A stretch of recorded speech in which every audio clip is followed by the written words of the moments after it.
when I look at this title and I look at what we've covered already, it's important that we really kind of start with something important. A lot of times, you know, Ellen White is sometimes given a bad rap that she did not like psychiatrists or thought they were sorcerers, or did not like psychologists and psychiatry and all that. But if you read her books,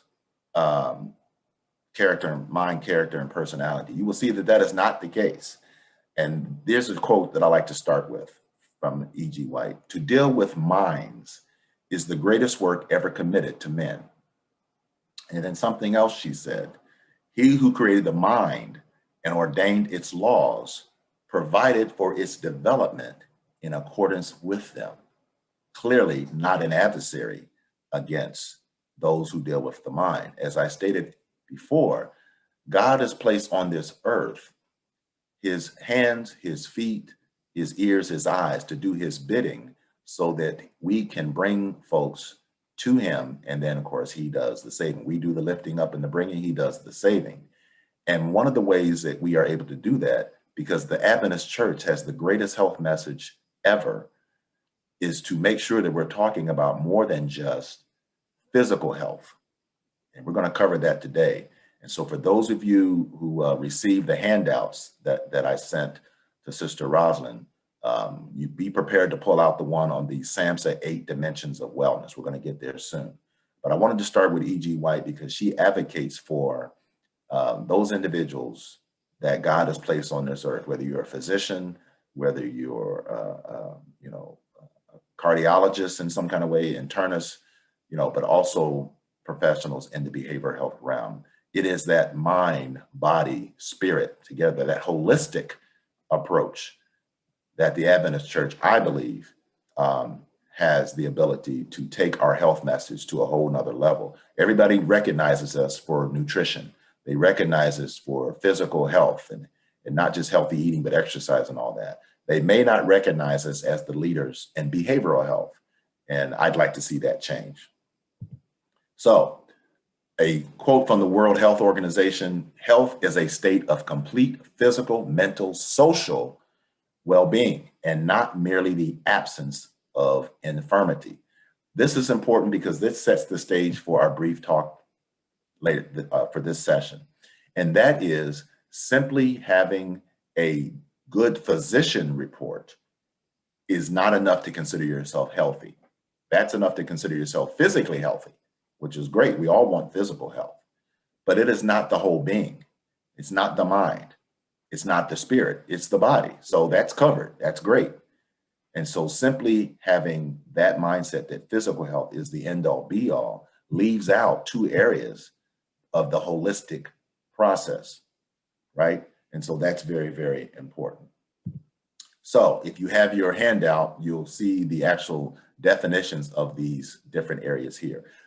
You could choose something else. This happens to be one that I like from the federal government, the Substance Abuse and Mental Health Services Administration. That's what SAMHSA stands for, the 8 dimensions of wellness. And you'll see that physical health is there. So that's certainly important. But when you look at your handout, if you look at the emotional health, right? I talked about that. That's why I started this morning talking about trauma, the impact of trauma, and the fact that you may be encountering individuals in your school, in your congregation, in your community, or even in your own family that are struggling with trauma. Financial health. Again, it doesn't matter if you can run a marathon. If you can't pay your bills, you're not healthy. So financial health is important. And the Adventist Church, again, does a pretty good job of directing how our financial health can be secured. And that's obviously obeying the laws that God has set out there.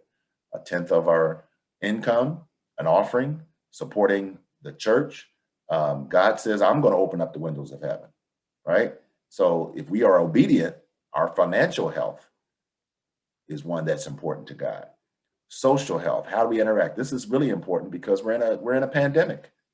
And so how do we maintain social health if we're told to stay away from each other? And I kind of touched on that earlier this morning too, when I talked about being safe does not mean not being social.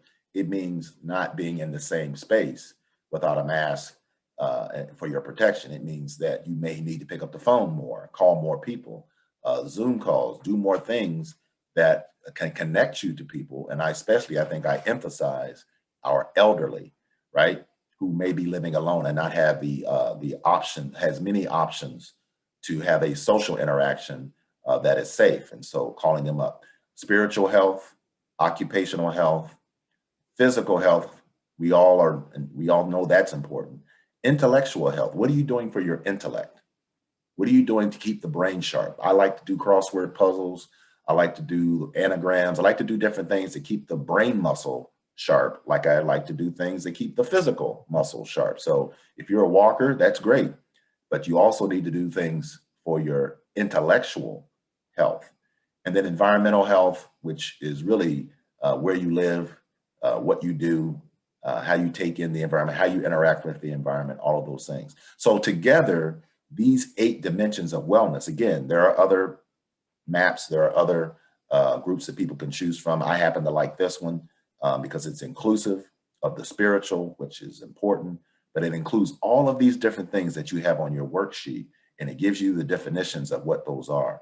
And I maintain that to have a healthy life in the 21st century, mind, body, spirit, we can break those things down into these 8 areas.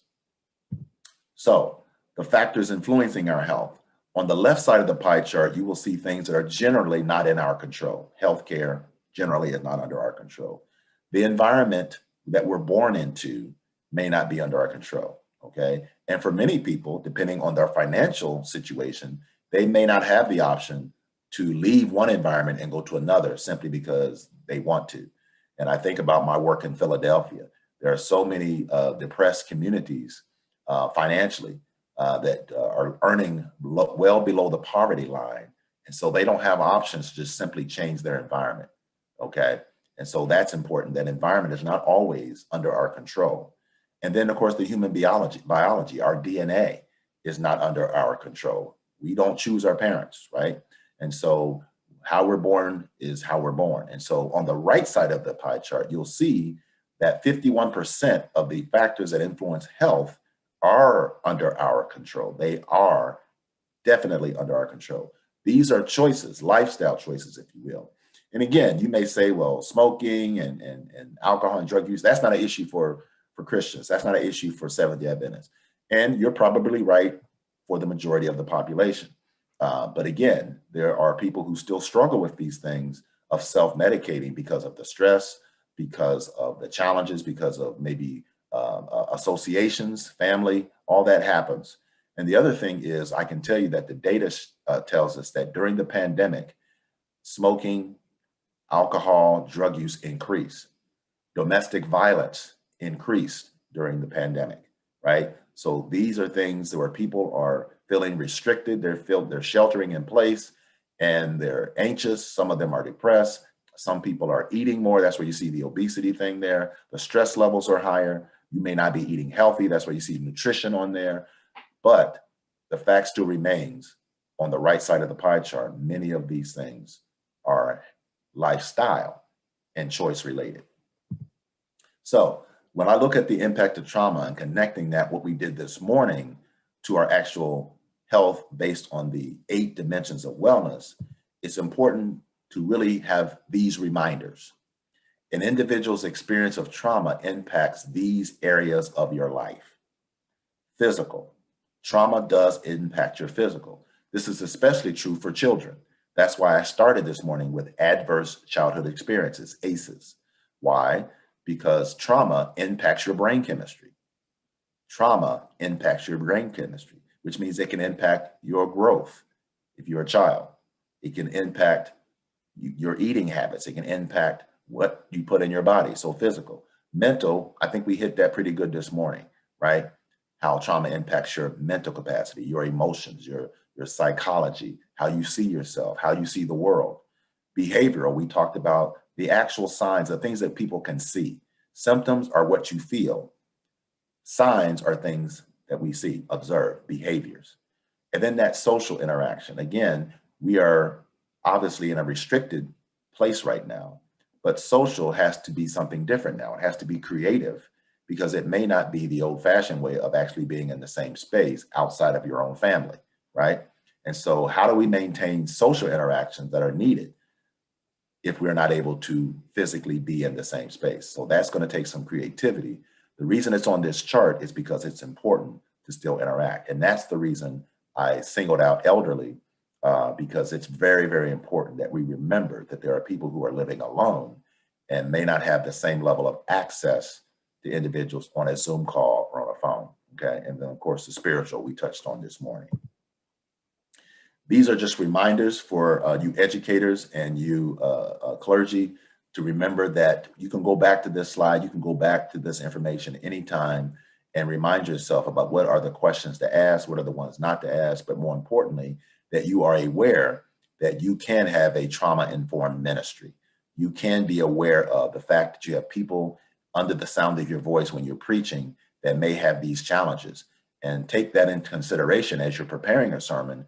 Who is actually in the audience? Sometimes, you know, we just assume we know who's in the audience, but now that we're on Zoom, all kind of folks can be in the audience, because guess what? All you have to do is click a button and you can attend that church service. So it's important to remember the messages that you're delivering, not just to your church, but to the world, to the community, because many people are listening and watching. So how do we cope with stress? Very important question. First thing we need to ask ourselves is, what is stress? And these are definitions that you can find in any dictionary. Stress is an applied force or system of forces that tends to strain or deform a body. I like that one. It's short and sweet. There are other definitions. A state of extreme difficulty, pressure, or strain. Think trials and tribulations, right? When you think of stress, most people think of stuff that's happening to them. I will add to that definition, but most people think of it as things that are happening to them. And so when you think about stress, most people think about the one on the left, distress, the result of a negative situation or event. Most human beings, when they think of stress, they think of negative things that happened to them, things that went wrong, right? Pressure, stressors. However, although people know about eustress, which is generally things involving a positive situation or event, most people don't focus on it as part of something that could be stressful. And so I'll give you some examples.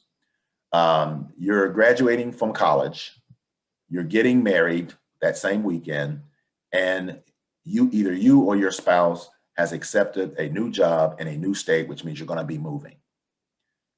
Every single one of those things is a positive development. Graduating from college is a positive development. Getting married is a positive development, you know, and obviously getting a new job that, you know, where you can put your education to implement is a positive thing. None of us on this call would suggest that any one of those things cannot be stressful, even though it's good. Moving across the country to a new job is stressful. It's a good thing, but it's stressful. Anybody that's ever moved knows that packing up a house or an apartment and moving is stressful. So your body doesn't know the difference necessarily between distress and eustress.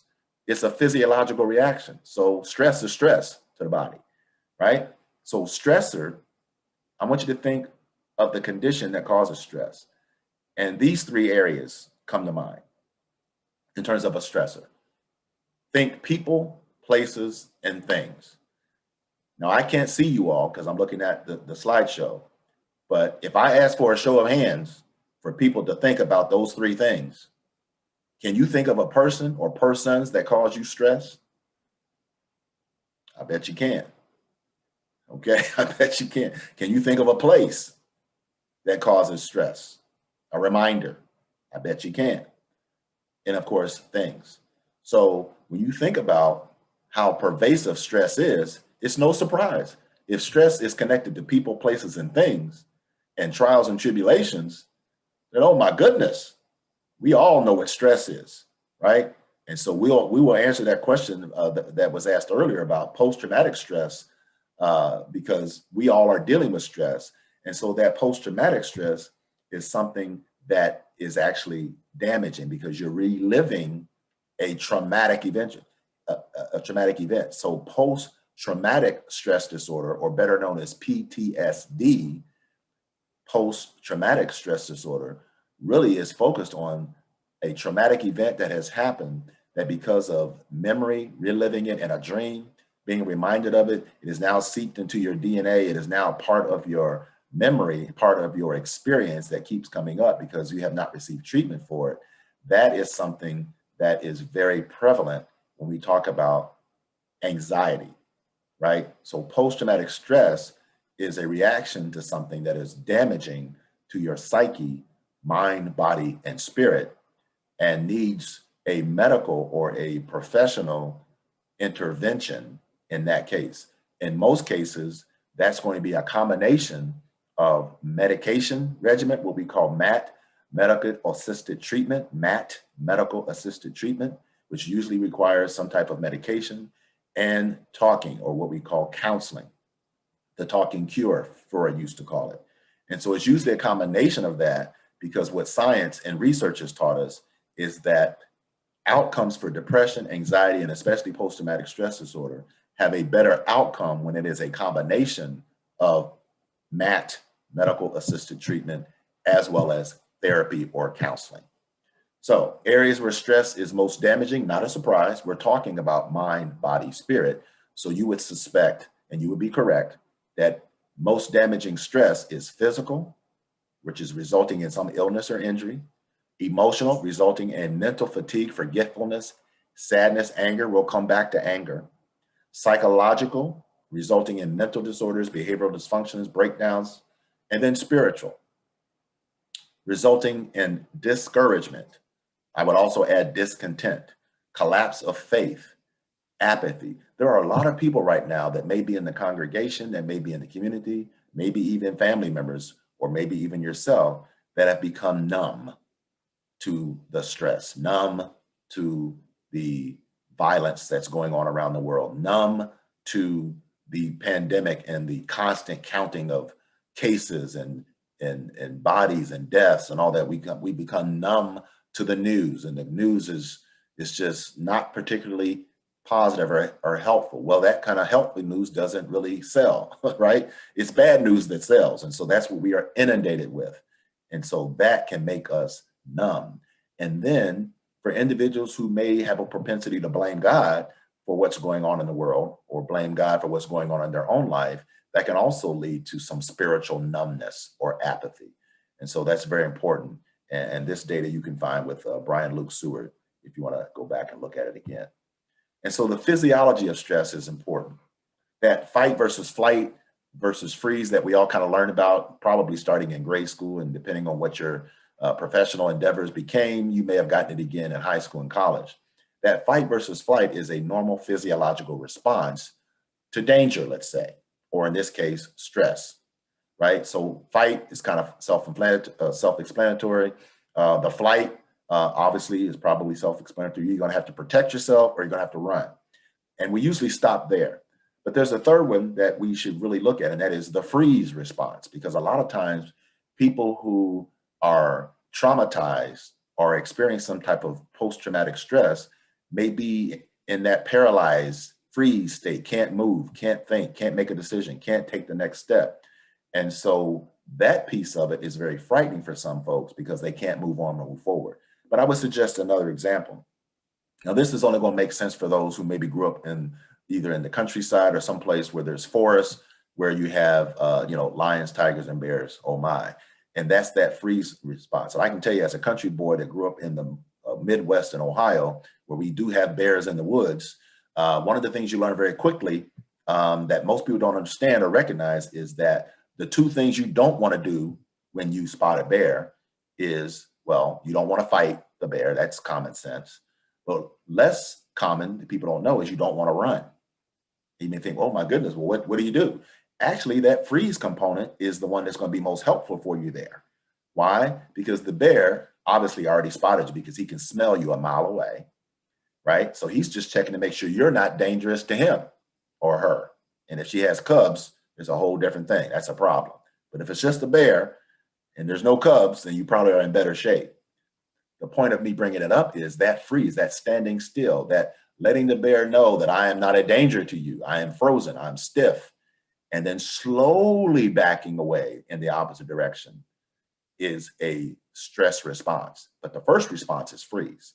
because fight and flight is not going to work in that stressful situation. Now, those of us who grew up in what we call the concrete jungle, or those of us who are from the city or live in places that you don't have those type of situations, that fight versus flight situation and freeze has a different connotation. And so for individuals who are not necessarily in danger, but they constantly have that physiology of stress, they react to stress in that physiological way where cortisol or adrenaline is pumping through their body, they may find themselves reacting to situations that are not as dangerous as their body is telling them it is. An argument, a disagreement, a problem at work, a problem on the train may not require fighting and flighting, but because the people do not have a healthy stress response, physiological stress response, their body responds to stress in a way that is more of an adjutant and more of something that can give them a problem. That's why I say the word anger, when I talk about anger as an emotion. Anger is an emotion like any other emotion. The problem that anger gets is a bad rap is what we do when we're angry. What do we do when we're stressed? If we strike out at people, fight or run or do those kind of things, and we're in the office and we respond to our supervisor in that fight versus flight way, it's probably not going to work out for us on that job. And so that's an example. Same thing in our relationships, right? That physiology of stress in the relationship may be overdone as compared to the original purpose for that response, which is to get yourself out of danger or to protect yourself. So it's a heightened arousal. It's an increase in adrenaline. It's hyper anticipation, worry and anxiety, and it replaced realistic need to escape danger. But if you're not in the woods with a bear, and if you're not in a situation where you need to run or fight, you're just simply in a stressful situation, then we really do not need the fight versus flight part of it.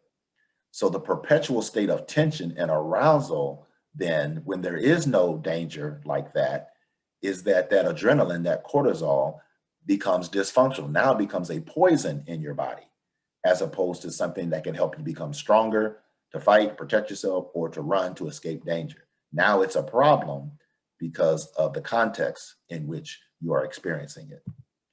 And so when we think about that, the behavioral health challenges, I just want to remind you of what we shared this morning in terms of why people sometimes find themselves with diagnoses of depression and anxiety. A lot of times in self-medication, it comes down to reactions to stress.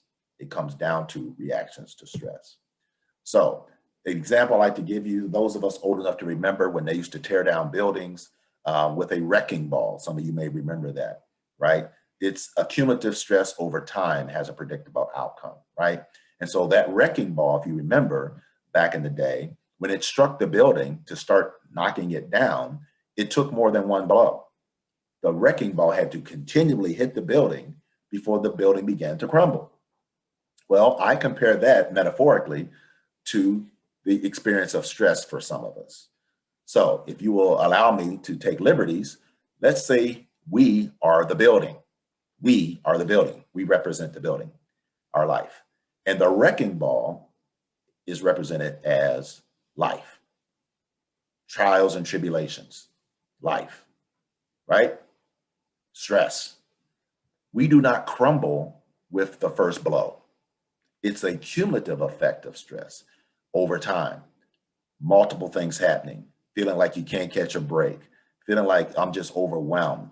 The capacity to process trauma, the capacity to process stress is burdensome because now your reservoir of recovery is being filled up and you don't have much left. That's that capacity used in a different way.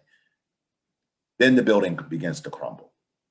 But it took time because the first blow didn't knock you down. It took cumulative blows, multiple trials and tribulations to knock you off your feet. That's that slow crumble. And then another example, which many of us modern see how buildings are turned down, knocked down modern, they just simply set dynamite or some type of explosive around the boundaries, usually the foundation, the pillars of the building, if you will. They walk some safe danger, they put a fence around it, and when they're safely far away, they push a button or drop it, and next thing the building just implodes and crumbles on itself. Now, What's the difference? We're still the building, metaphorically. And now life, trials and tribulations, is not a wrecking ball, which takes time. Now it is the explosive, the dynamite set around our foundation. So that sometimes some of us are so wired up, so tense, so stressed out that all we are is an explosive waiting on a match. Waiting on a match. It's no slow, cumulative stress.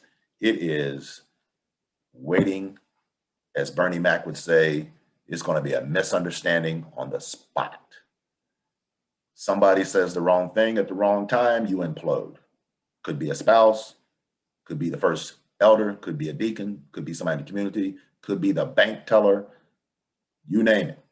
And you may not have seen it coming, because your stress level is so high, you do not realize that you are in a fast implosion mindset.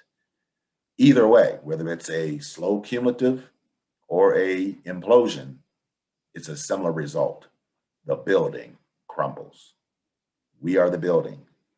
Trials and tribulations of life sometimes is what hits us either over and over again, or we're all built up in tension and it hits us and we crumble all at once.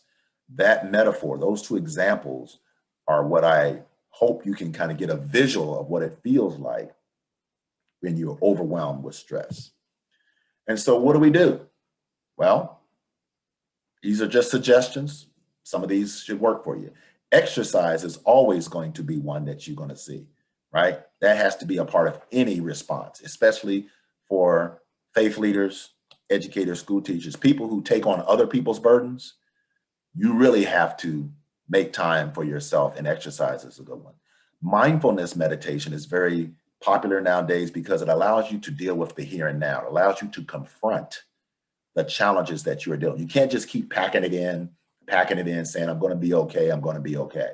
No, you have to have an outlet, or you'll have that fast implosion, right? Just so explosive, waiting on a match. So that mindfulness allows you to connect to that. It's not the same as prayer, and it's not the same as study. It is an intentional letting your mind connect to your current situation. It allows you to feel your breathing. It allows you to hear and feel your heart beating. It allows you to connect. Remember, we're talking about mind, body, spirit. Mindfulness meditation allows you to connect your physical senses to your psychological, emotional senses, and that will help you with your spiritual connection in terms of recognizing who you are, where you are in this space, in this life. That mindfulness is key. And then I just threw in the massage therapy there because that's something that I use, something that I like, that is particularly helpful, okay? So this is important because it goes with that slide I just talked about in terms of slow crumble or fast implosion. Hostility and depression, do they hurt is the question. You look at the hostility chart, right? And you look at the incidence or coronary heart disease, right? And you think about personality type is less predictive of health problems than is hostility. I share this with you because I want you to see that hostility is not healthy. Proneness to anger is a major risk factor. Now understand what I said before. Anger is just an emotion like any other emotion. Anger gets a bad rap because of what we do when we're angry. Hostility is connected to risk of heart disease. It's not healthy to be hostile, to be mean, to be nasty. It's not healthy. And we have a lot of folks, we could probably name them off, that we know, wow, or hopefully nobody on this call is experiencing hostility, either giving it or receiving it, but it's a risk of your health. Emotional inhibition and expression. I love this slide because it covers the two things that people of faith hold dear, and that is confession and forgiveness. Suppressing emotions can become stressful to the body. When I looked at that list of the 12 things that clergy have to watch out for, I really thought about that one about suppressing emotions, not showing people that you too are human, right? Not being able to let it go, not being able to back away from the problem, not being able to put the phone on vibrate, not being able to take a vacation, not being able to address with a mentor or somebody you trust the challenges of ministry. Everybody needs a sounding board. Everybody needs a mentor. Everybody needs a spiritual connection above and beyond, your own spouse or somebody like that, somebody who understands what it means to be the pastor, what it means to be the principal, what it means to be those things. You certainly can get that support from your spouse, but you also need an extension of that mentor where you can actually share honestly what's going on and release yourself of those emotions. Two ways of doing that are confession and forgiveness. They say confession is good for the soul. I don't doubt that for a moment, but you have to be careful who you're confessing to, right? I remember when I was a teenager being in church and they were having testimonials and people were, praising the Lord for all the great things they did. Well, one person got up and actually may have thought they said confession because they were testifying, but they were confessing some very personal things that they had been a part of. And it was an awkward, uncomfortable situation for most of the people hearing it because it didn't seem like the appropriate place for confession. So I would say confession may be a stress relief and it may be good for the soul, but one should also take in consideration the context, the place, and the appropriateness of where and who and how. The thing on forgiveness is also very interesting because what we've learned and discovered from science, and now what we know from our spiritual beliefs, is that forgiveness is not for the person you're forgiving. A lot of people get upset because, they didn't accept my apology, which is confession. Or why should I forgive somebody who hurt me like that? Not understanding that forgiveness is not for the person who hurt you. You're not condoning what they did, and you're not saying it's okay by forgiving them. The forgiveness is so that you can have a clean heart and not harbor resentment, anger, hostility toward the person who hurt you. Because more than likely, they have gone on with life, continuing to do whatever it is they do. They may not even remember what they did to you, or they may not care. That's not your responsibility. The forgiveness piece is for your own health.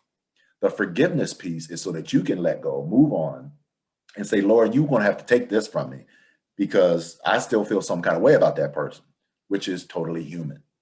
The forgiveness piece is not for the person who hurt you. The forgiveness piece is for you so that you do not fall prey or fall into the trap of hatred. And it doesn't mean that you have to now hang out with that person and do something that is disingenuous. No, it means that I have to free my soul. I have to free my heart, my mind, my body, my spirit of the poison of resentment so that I can live the full life that God has intended for me. And you can't do that if you are harboring that anger, hate, or resentment. And it will be a detriment to your ministry if you're not able to forgive and move on from the people who hurt you.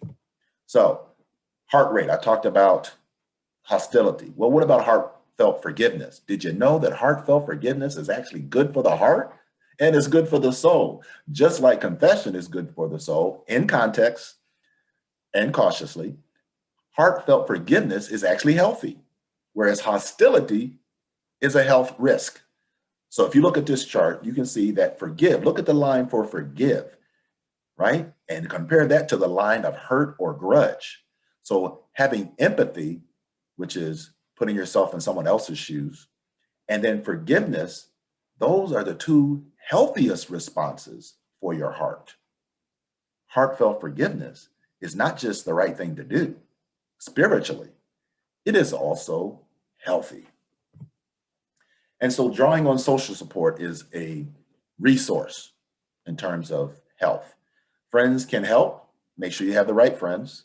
I tell my young people at the college, I don't care if you have 850 Facebook friends, you need one good one. All you need is one good one that you can trust, one that has your back, one that you can share and know that it's not going to go anywhere, one that you can depend on when you need them and they can depend on you, right? Because to have a friend means you can be a friend. And that's very, very important. Those connections are helpful. Partner support, key. Touching can elevate levels of oxytocin, the hormone that induces relaxation. Very, very important. And during this pandemic, this one really stands out to me as a major cause for some people for the increased anxiety and depression because of the lack of connection. I remember when I was a kid, I remember I was a preacher's kid.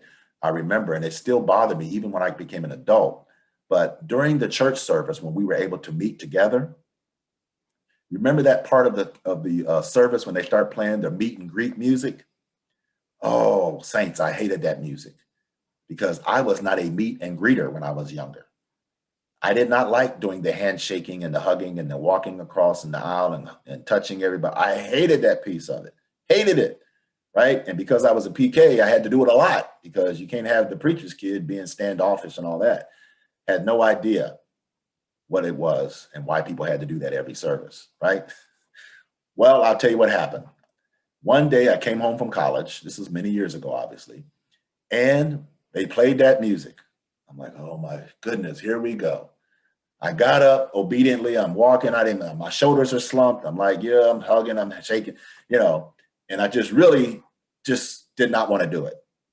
And then this elderly person, one of the matriarchs of the church, spotted me, came towards me. She says, oh, there's my guy. You're home from college. She said, oh, let me have my hug. And she's a little tiny woman. She disappeared in my arm, just gone. And then she got on her tiptoes and she whispered in my ear. She said, I so look forward to every Sabbath when we have these opportunities to hug. She said, I especially glad you're home from school so I could get my hug from you. She said, I live alone and all week I'm by myself and I don't get to hug nobody. Well, church, I can tell you, I felt this big. I felt 2 inches tall because I was focused on my disdain for physical greeting and touch and handshakes and all that. And I had no idea what it did for others. And now during this pandemic, I remember how important social interaction and touch is. So I'm going to tell you, I've been converted. I've been converted. As soon as we're able to get back in the building, I'm going to be the one bouncing out of the pew, running to whoever I can to give that godly handshake and hug, because that elderly woman taught me a lesson that day that I'll never forget. And that is, it's not about me, it's about God. So hugs and health, what a coincidence. Great segue, right? Yes, people who live alone have a tougher time, especially during this pandemic. The stranger, a little less so. Husband, a little less so. And then I'm sure you guys represent this last group, the super couples. Hugs and health are related, correlated, right? Human beings are interdependent. We actually need the socialization and we also need the touch. I talked about the oxytocin, right? The pleasure center is tapped when we have physical touch. And so again, you see rising anxiety, depression, and other issues, behavioral, emotional, psychological, and even physical for some, because of what the pandemic has reduced the social interaction. And so when I think about drawing on social support, we meant coping and what friends do for us. Close friendships are important, they're helpful. So pick up the phone, get on a Zoom call, right? I know some of you, because of your job, you're on Zoom every day, all day. I get it, you need a break. Schedule in those breaks. Friends can be supportive, but they can also offer the wrong kind of support. And that's why I talk to my young people in college. Don't just grab anybody as a friend. Make sure you have the right friends. And then married couples. Married couples who argue in a hostile way. There's that word again, hostility. Married couples who argue in a hostile way have increased elevations of stress hormones, meaning that poison I talked about, the adrenaline that is supposed to help you during fight versus flight. Yeah, you don't need it in an argument with your spouse, okay? You don't need fight versus flight physiological response when you're in a discussion with your children, all right? It can weaken our hormone systems, all right? So How does spiritual influences coping? This is very, very important. Positive worldview. Excuse me. Positive worldview. A sense of control through prayer. This is all scientific. You can find this again with the research that I gathered from Dr. Harold Koenig out of Duke University. He's written several great books and does a lot of research in faith and spirituality. Meaning and purpose, psychological integration, hope and motivation. These are all things that help coping. And so the question that I answered earlier about PTSD and the scientific response of medication and therapy, now you can add a spiritual component that has a scientific component, which is role models for suffering. We are able to get through the trials. That's why finding strength in your struggle is so important, because it connects us to that mind, body, spiritual experience.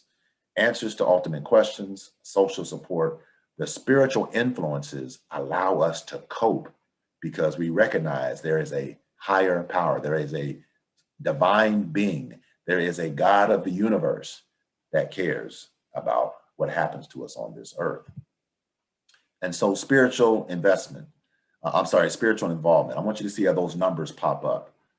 Look at that, folks.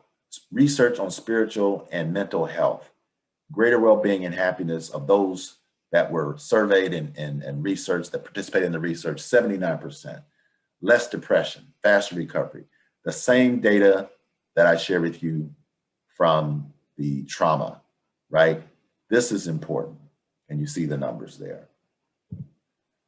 Significant involvement in spiritual helps you with greater meaning and purpose. Significantly greater hope. Significantly more forgiveness. We talked about the importance of forgiveness. 100% more gratitude, compassion, and kindness. Did you know that having a spiritual connection allows you to be more kind towards people, less hostile? Yes, more gratitude. How often do we step back and just thank the Lord? Be appreciative, show gratitude, greater social support. So do not fear, for I am with you. Do not be dismayed, for I am your God. I will strengthen you and help you. I will uphold you with my righteous right hand. That is so important when you think about these numbers and the research of spirituality, how important it is to our mental health. And so mental and emotional well-being is essential to our overall health. Remember, body, mind, spirit is holistic. They go together. It's like the chain link. Any chain link that is broken weakens the entire chain. Very, very important. Quality relationships. These are the things that are going to help us get through these trying times. The ability to access appropriate mental health services when needed.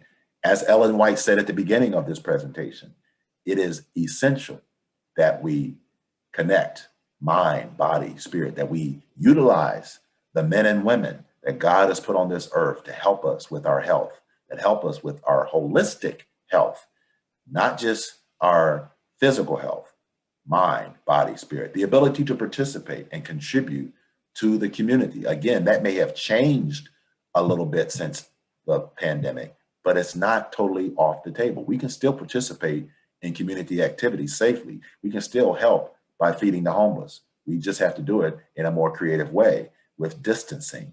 We have to be able to help individuals who are less fortunate than us and do it in a safe way. Employment in a positive workplace. Those of you who serve the Lord, yeah, you may work for the Bermuda Conference, and yeah, you may work for the school district, but ultimately we all work for God. So at the end of the day, enjoying your place of work, your employment, is key to your health. It's key to how you see yourself. It's key to how you see the world. Your worldview is predicated on getting enjoyment. As Pastor Doggett said this morning, it's okay to enjoy yourself. It's okay to have a good time. It's okay to be happy about your job and happy about where you work and what you do. Positive and mental emotional well-being depends on many of these factors and many more that I have not listed here. And so this is just a blurb that I want you to get from the National Prevention Strategy from 2011. Positive mental health allows people to realize their full potential, cope with the stresses of life, work productively, and make meaningful contributions to their community. That's what you all do as first responders. That's what you do as clergy, educators, principals, administrators. This is what you provide when you are healthy. Healthy pastor, healthy church. Healthy school teacher, healthy school. Healthy principal, healthy school. You get the point. When you are healthy, when you take care of your health and your well-being, your emotional well-being, the people that we serve benefit, including our own families. They benefit when we're healthy, when we're motivated, when we demonstrate capacity to do the things that we need to do by taking a break and refueling, recalibrating. That actually benefits the people that we serve. How can individuals and families promote mental, emotional well-being? Well, building strong, positive relationships with your own family and friends first. Got to do it. Become more involved in your community. Again, doing things that are safe while we're in this pandemic, right? These are the things that you can do. These are the things that I encourage my college students to do, right? Instead of thinking about what you can't do, where you can't go, and what you don't have, I challenge people to focus on what you can do, where you can go, what you do have. It reminds me, I believe, Elder, it's Exodus 4 when God asked Moses, what's that in your hand? Well, all he had was a rod. He's like, I got a rod, I got this stick, right? Well, that's the thing that we should ask our congregants who are saying, well, I can't do anything, it's pandemic. Well, what's that in your hand? Let's not focus on what we can't do, what we don't have, and where we can't go. Instead, what's that in your hand? What can you do?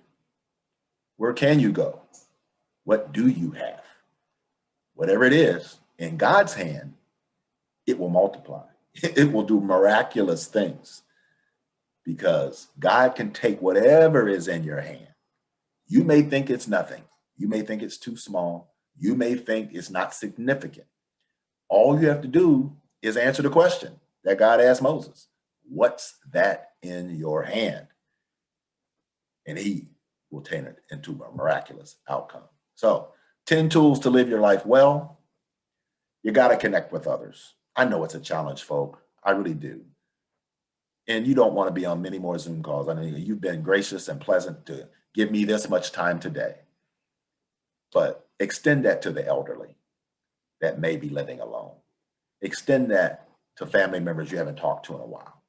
Extend it maybe even to that person who needs your forgiveness, or maybe you need theirs. Extend it to the individual that you don't get a chance to have a conversation with much, or it's too quick. Slow down, pick up the phone, connect, stay positive. The glass really is half full. It really is. Get physically active, again, safely where you can. Help others. I'm going to tell you, what I say in the Find Strength in Your Struggle book, what I talk about is the quickest cure is helping others. Discovering the miracle in you is discovering how valuable you are to others. Discovering the miracle in you is allowing Jesus to take whatever's in your hand and turning it into something that will benefit somebody else.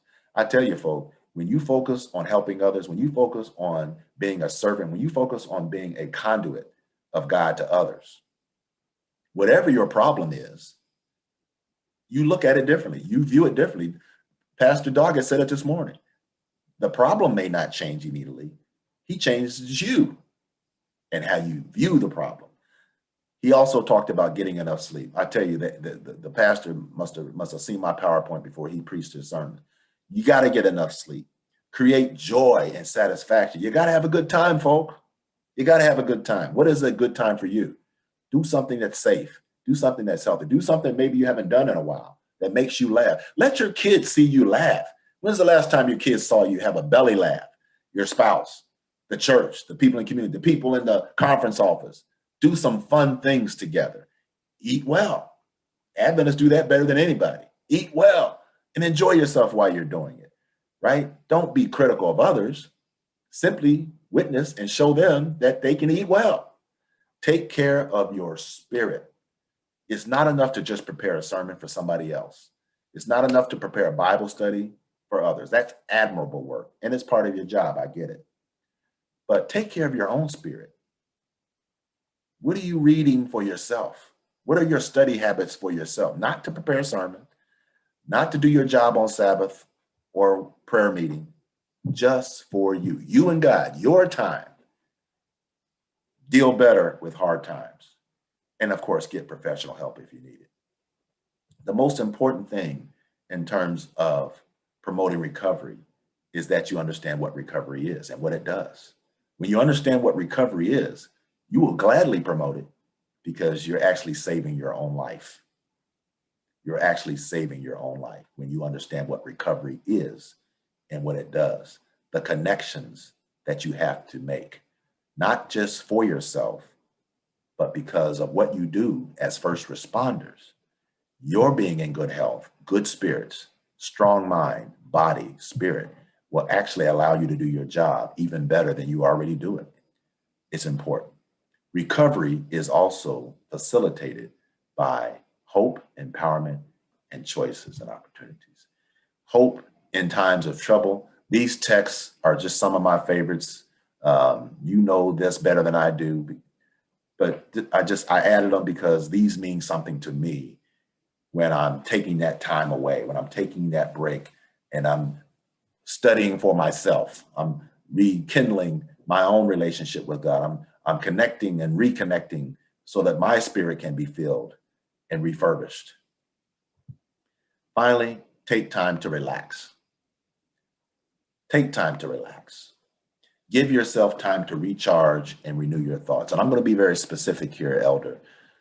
I really want your colleagues, your constituents, your pastors, your teachers, your principals, your administrators to do this one thing. If they haven't done it before, I need them to do this starting today and going forward. I need you to take a calendar. And if you use a phone like I do, use your phone. But I need you to intentionally enter your name on the calendar. Don't write it in pencil if you're doing a hard copy. I need you to write it in pen if you use a wall calendar. If you're using your phone, type it in. I need you to enter your name every week, every month, for the year on your calendar. Now, it's up to you what you do, but you need to see your name on the calendar. And when you see your name on the calendar, I want you to start adding activities. I know it's going to be hard at first, so start small, start simple. Don't put pressure on yourself. It's like a New Year's resolution. Don't come up with 10, come up with a couple, right? Don't put pressure on yourself. Come up with a couple simple things that bring you joy. Maybe they're things you do with your spouse and children. Maybe there's something that you need to do on your own. Whatever it is, enter your name on the calendar weekly. Take time away. Turn the phone off. Don't watch the news, except for obviously information. We all need information, but step away from it. Be intentional about your own mental health. Be intentional about your own spiritual health. Be intentional about your own physical health, mind, body, spirit. If you do that, you will start to look forward to seeing your name on the calendar. You'll start to look forward to church and Bible study and prayer meeting and sermons and all the stuff that you already do. You'll look forward to getting back into whatever it is you took a vacation from, because you will be rejuvenated, recalibrated, rekindled, reconnected, and the world that you serve will benefit. I have told you these things so that in me you may have peace. In this world you will have trouble, but take heart, I have overcome the world. Thank you so much for your love. Thank you for your attention. Thank you for your patience doing this with me this morning. I truly, truly love each and every one of you. How do I know? Because I know what you do. I know what you sacrifice. I know what you put on the line for our communities, for our church, and for our families. And I thank you, thank you, thank you for your service. I thank you for your willingness to love others and to take the burdens of others, even though you're human and you have your own stuff to bear. I admire you. I pray for you, and I wish you nothing but the best. In the name of Jesus, thank you. Amen.